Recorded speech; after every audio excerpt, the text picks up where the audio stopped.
नमस्कार विदर्भवासियांनो, आपल्या आवडत्या विदर्भ मान्सून या यूट्यूब चॅनलमध्ये आज पुन्हा एकदा आपले खूप खूप स्वागत आहे।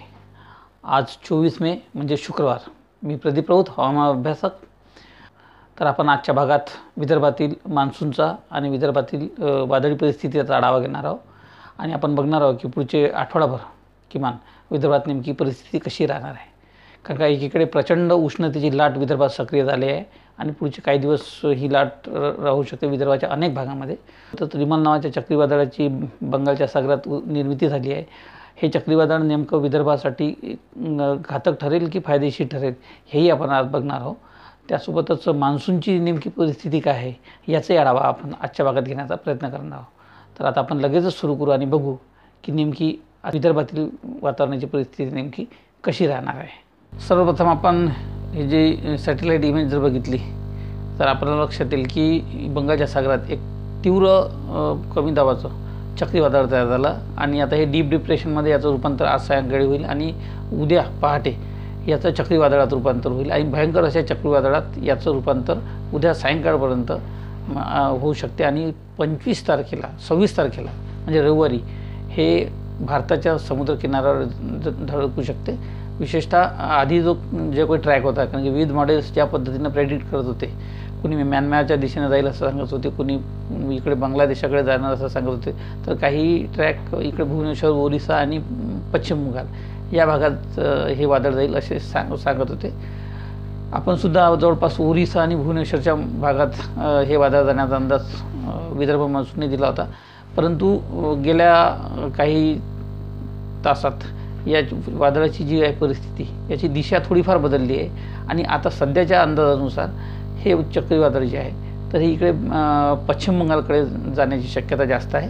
म्हणजे इकडे हा जो पश्चिम बंगाल आणि बांगलादेशाचा जो भाग आहे तर विशेषतः पश्चिम बंगालच्या भागात हे वादळ जाऊ शकते अशी सध्याची स्थिती आहे। अर्थात हे काही पूर्णपणे निश्चित नाही, उद्या एकदाच त्याचं चक्रीवादळात रूपांतर झाल्यानंतर त्याची दिशा नेमकी कुठे होईल यानंतरच याची खऱ्या अर्थानं दिशा स्पष्ट होईल। परंतु सध्या जे काही आपल्याकडे उपलब्ध आहे त्यानुसार याची दिशा सध्या पश्चिम बंगालकडे दिसत आहे आणि पश्चिम बंगालमध्ये हे वादळ धडकण्याची शक्यता आहे।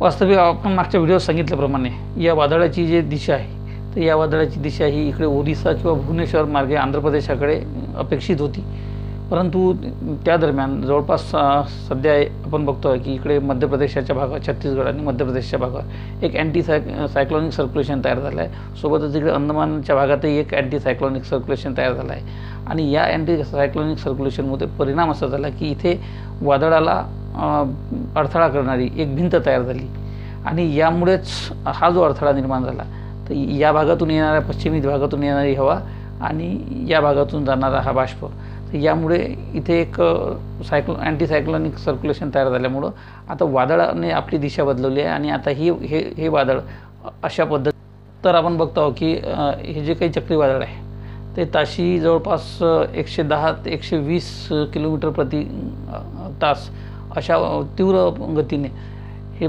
चक्रीवादळ इकडे भुवनेश्वर आणि या कोलकाता मार्गे बंगालच्या या म्हणजे पश्चिम बंगालकडे सरकण्याची शक्यता असून जवळपास पश्चिम बंगालच्याच कुठेतरी भागात याचा लँडफॉल होण्याची शक्यता आहे आणि या भागात मोठ्या प्रमाणात हे नुकसान करू शकते। विशेषतः पश्चिम बंगाल आणि बांगलादेशाचा हा जो भाग आहे तर या भागामध्ये अशी शक्यता आहे आणि यामुळे आता हे संपूर्ण वादळ या भागात सरकल्यामुळं याचा विदर्भावरील धोका जवळपास टळलेला आहे।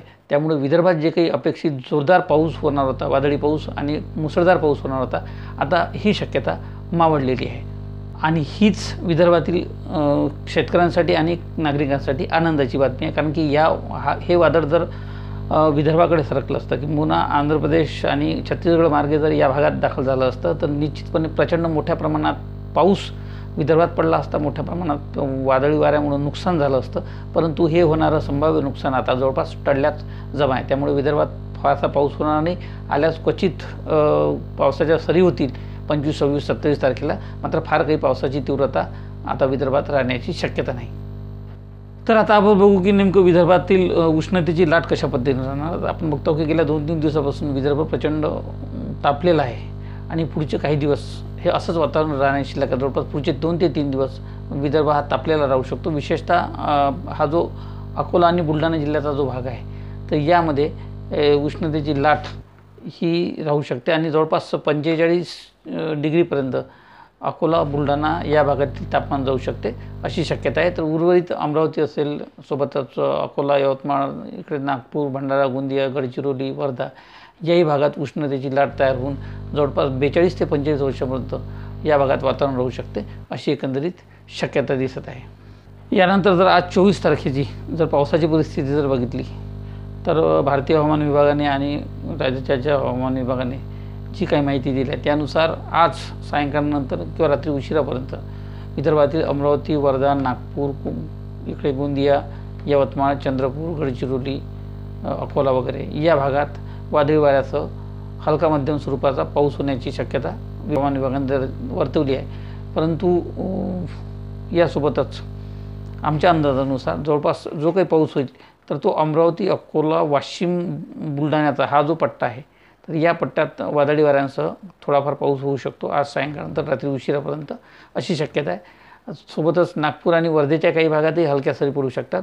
बाकी उर्वरित गोंदिया, चंद्रपूर, यवतमाळ या भागात पावसाची तीव्रता थोडी कमी राहील. गडचिरोलीच्याही भागामध्ये वादळी वाऱ्यासह पाऊस पडण्याची शक्यता आहे आज सायंकाळी रात्री उशिरापर्यंत.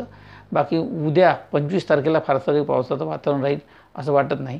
त्यानंतर जवळपास 26-27 तारखेला पावसाच्या काही सरी होतील. चक्रीवादळाच्या अगदी अंशतः जो काही प्रभाव जाणवू शकतो या भागात तर त्याच्या थोडाफार हलक्या प्रमाणात ढगाळ वातावरण राहून थोड्याफार सरी 26-27 तारखेला या भागात होण्याची शक्यता आहे. यानंतर जर आपण मान्सूनच्या प्रगतीचा जर अंदाज घेतला तर जवळपास मान्सूनने गेल्या 2 दिवसात बरीचशी प्रगती केली आहे आणि पुढचे काही दिवस ह्याच अशाच पद्धतीने प्रगती सुरू राहण्याची शक्यता असून जवळपास 31 मेपर्यंत किंवा 1 जूनपर्यंत हा मान्सून जो आहे केरळात पोहोचू शकतो. नंतर अरबी समुद्रातही आपण पावसाची परिस्थिती बनताना दिसत आहे आणि जवळपास या भागातला मान्सून या चक्रीवादळामुळं बाष्पाचं प्रमाण कमी झाल्यामुळं मान्सून या भागातून महाराष्ट्रात शिरण्याची शक्यता आहे, विशेषतः अरबी समुद्रातून, आणि तो केरळ मार्गेत महाराष्ट्रात येऊ शकतो अशी एकंदरीत स्थिती सध्या तरी दिसत आहे.